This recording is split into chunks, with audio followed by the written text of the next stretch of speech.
His nationally syndicated morning show, The Bobby Bones Show, plays to an audience of millions. He's also a stand-up comedian. As you may know, I'm an awkward person.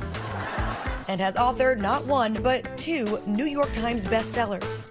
Somewhere out in the country, there's a man doing good things for good people, getting his handed to him in the process. Any dream is possible. That's what this whole adventure is about. Bobby, you recently wrapped up your role as a mentor on American Idol. And as we know, that show started out as a singing competition, but it's really also about so many wonderful stories and challenges that people have gone through, and music kind of soothes the soul. You're such a perfect person in that role. If you could, can you just kind of explain some of the challenges that you were born into?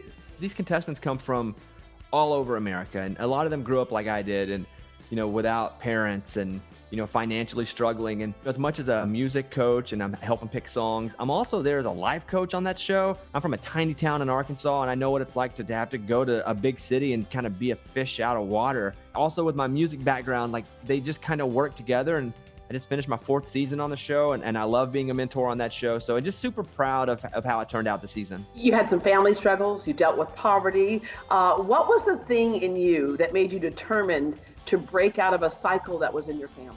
It was to go one way or the other. I was just surrounded by drugs, alcohol, poverty, and it was hopefully to try to break out of the system. And for me, it was just trying to read books, honestly, and try to get educated. I was the first person in my family to graduate high school and then college. So I just went up one ladder rung at a time. And first it was high school, then it was college, then it was radio, then it was, can I write a book? And so it has been just a very gradual climb. It's what my new show is about, and also to provide inspiration for others. I think that was a big part of why I do what I do too, to show people that just because you're born in the system doesn't mean you can't break out of it.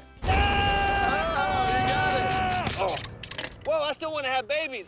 Fight, grind, repeat. That is your mantra. And you would do that from every job that you would go to. You headed west.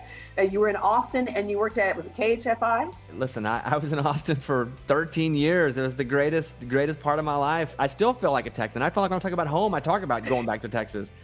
So I worked there, and moved to Nashville, and I'm traveling all over now. I'm able to meet some great people with my job, so I feel very blessed. You know what? In fact, that was my very first job in the business also, was KHFI. It was Deborah Duncan and the K98 Express at the time.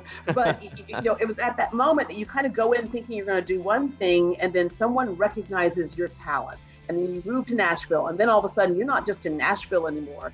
You're syndicated. And she's coming in now. Here she is, Dolly Parton, everybody. There she is.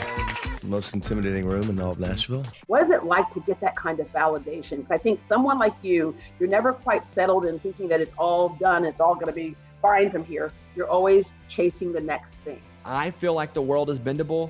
Like, I don't come from much, but it doesn't mean I can't do much. And, as I was able to have some success and able to tell my story, I started to resonate with more people. And, for me, that's what it's been about. It's been about the message. It's been about, how can I get to people and show them that life isn't Instagram or Facebook, that's like the best of for some people. Heck, it's fake for some people.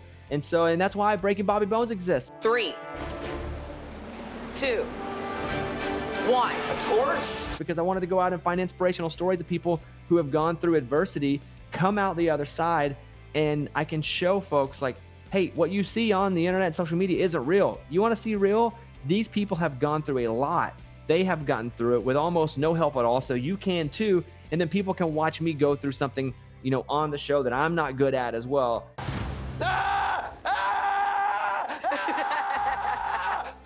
And so that's what any sort of success for me has meant. And thank you for saying that. I love the whole premise of that show, because you, as I say, walk a mile in someone else's shoes. Whenever I've done stories like that, I can't even get the first few steps of the mile sometimes, right? And that's what you've done. Whoa, whoa, whoa, whoa! Yeah, brakes, Bobby. Okay. I think we should maybe scoot back a little bit. Yeah, let's move. Something undid that shouldn't have undid.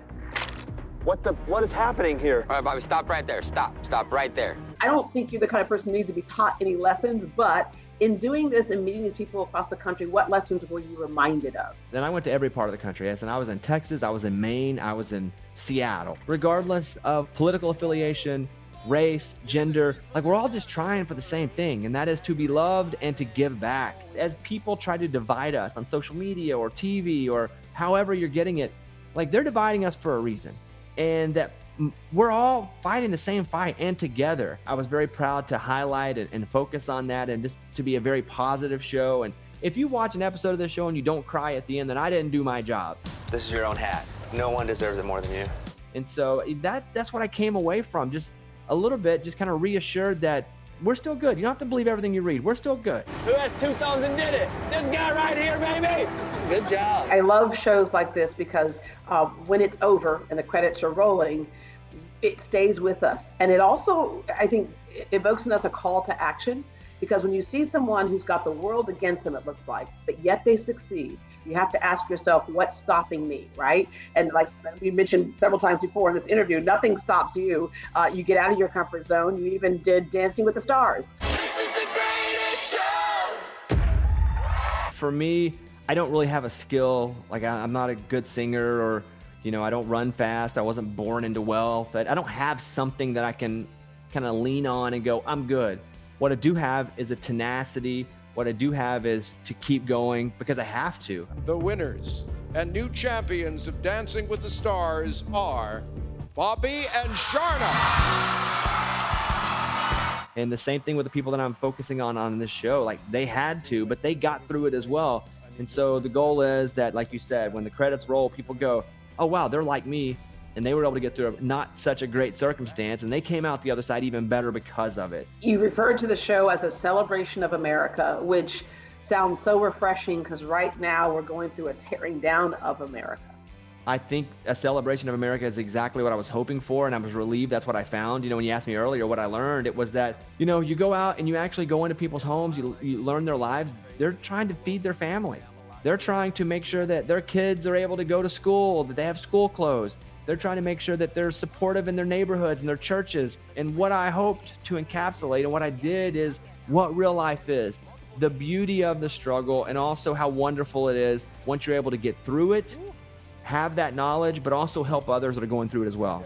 Yeah, the reward is really not worth much without the challenge, right? I want to thank you so much for doing this show. But before we go, I also want to get some words from you and I work in a lot of nonprofit areas where so many kids feel like their life is set because of a statistic, because of the poverty that they're in, because of the drug addiction that they see, because of all those things.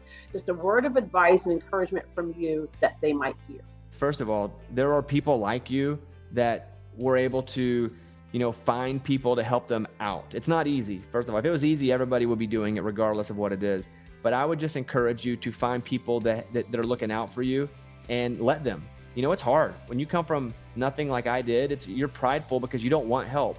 But I would just give you the advice of take help, but know that once you're able to get out of your situation, you're going to help others, because it is a situation where, for me, I didn't want anybody to give me food. I didn't want anyone to help. But once I realized that my youth leader at church was there for me, my football coach was there for me, but I was going to give back one day as well, that made me accept it. So accept the help, but give the help. That's the advice I give you. Thank you very much.